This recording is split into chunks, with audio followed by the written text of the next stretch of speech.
from an energetic perspective as well, like you mentioned setting intentions for our pieces. And this is something I actually did with my engagement ring and my wedding ring. I had selenite bowls that I put my jewelry in and I saged them.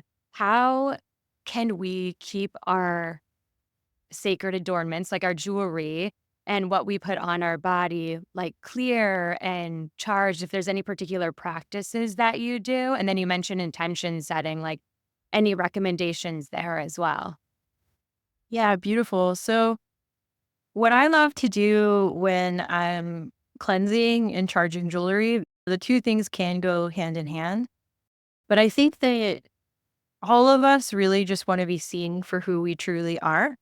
So, you can think about what is the stone? Where is it from on the earth? What's its relationship to light? And create a ritual that honors that. So, for example, moonstone, like you might put it out under a full moon. Labradorite is a beautiful stone that has that like kind of aurora borealis flash on the surface of it.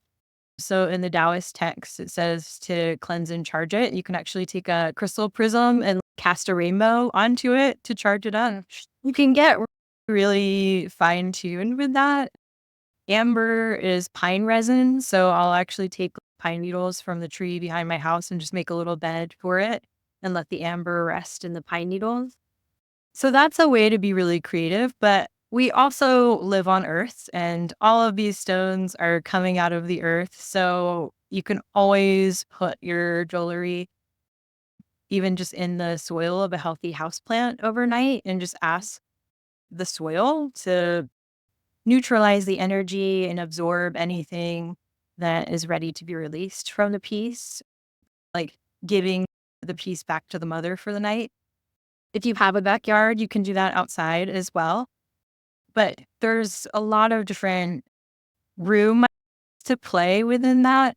So if you have something that has particular meaning to you, that's always a really beautiful thing to bring in. I will acknowledge the sound bowls as like I have some sound bowls behind me right here. And I work with them a lot to charge the jewelry before it leaves the studio because we're all particles and waves, and vibration, I think, is one of the fastest ways to shift energy and to, as we said, bring that resonance into place. Each bowl has a different note, and each of those notes can resonate with a different part of the body. So you might think about that. If it's your wedding ring, you might go with an F, which is for the heart. You might play that note for it. So it's really about creating a ritual that means something to you and that has resonance with the piece. That's so beautiful that you mentioned paying homage to like our ancestral root or the ancestral roots of the crystal. Like when I really was starting to learn about space clearing and there there was all this hubbub about Palo Santo and sage and obviously using it with intentionality. And one of my mentors mentioned, look back at your own ancestral roots. Like what space clearing tools were they using? What incense were they using? And I feel like that really resonated with me. So it's beautiful that when we're talking about stones, I've never thought about that. I've always just placed them under the moonlight or put them in the bath or put them, yeah, I connect with them, put them in the plant, connect them with nature. But that's so beautiful connecting it to their roots. I've never heard that before. That's fascinating. Yeah, because I think that's when we see things really light up.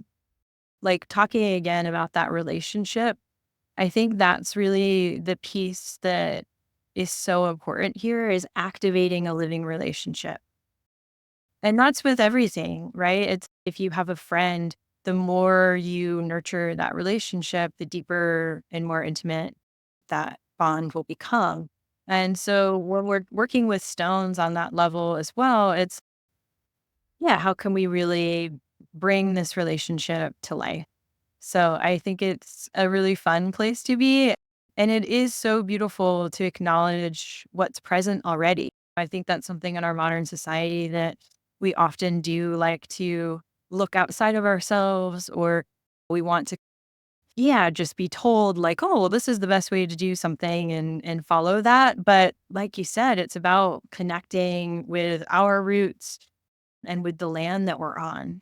One of my favorite things to do in a nature space is to it's an Andean tradition called making payments. And so you take Mm. two crystals, one in each hand, and in the left hand, I will just whisper an acknowledgement of everything that the land has been through up till now. Who might have lived on this land, like what geological events may have happened. And then in the right hand, I'll offer a blessing for everything that I hope for this land moving forward. And then bury those two stones together. It's a way to introduce yourself and to just become acquainted with the space.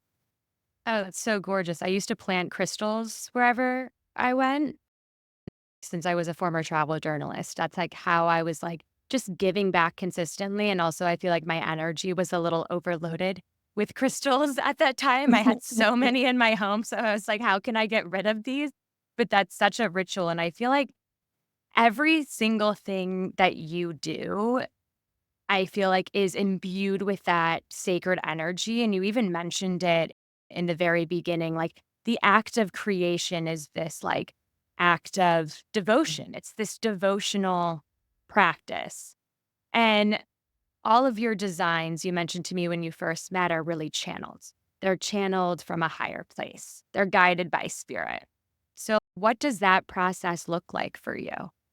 It's unique to each energy that comes through, but right now I'm working on the Door to the Cosmos collection, which is really being guided by an Egyptian goddess, Nut, and she is the goddess of the night sky. And the myth is that she arcs over her lover Geb, who is the earth, and it's their union that birthed Osiris and Isis and some of the first Egyptian gods.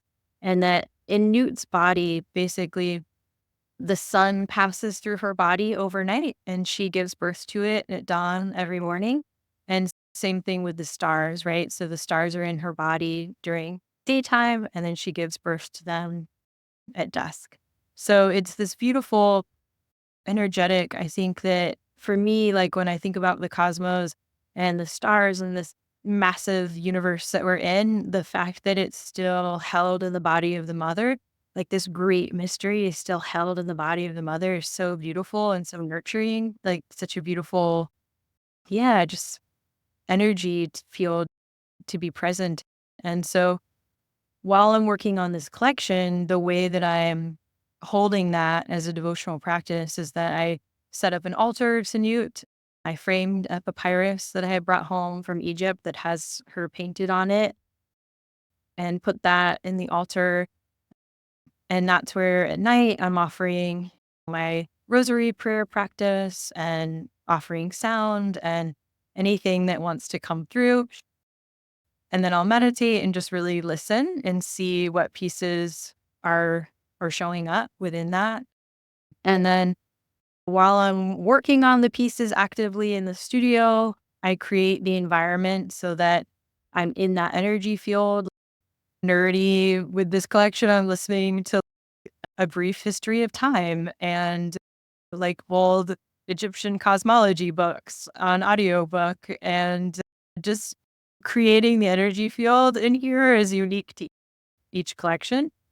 But yeah, I try to honor the guidance that I'm given and then acknowledge that I'm a human being with these hands. And so what comes out of me is also its own birthing process where like the vision is there and then it comes through in the material form and this piece is made. And sometimes I look at the piece and I'm like, wow, I have no idea who, what, when, where, or why I made this. But then the person will show up and be like, oh my gosh, this is exactly the thing that I had a dream about or I was calling in. So I've learned to trust that at this point. Y- I feel like that's when you know you're living in like divine alignment with source or you're like co-creating with source and you can really feel that through your work and I love how it's almost like actors really immerse themselves in these roles in different ways, you're like tuning your own frequency.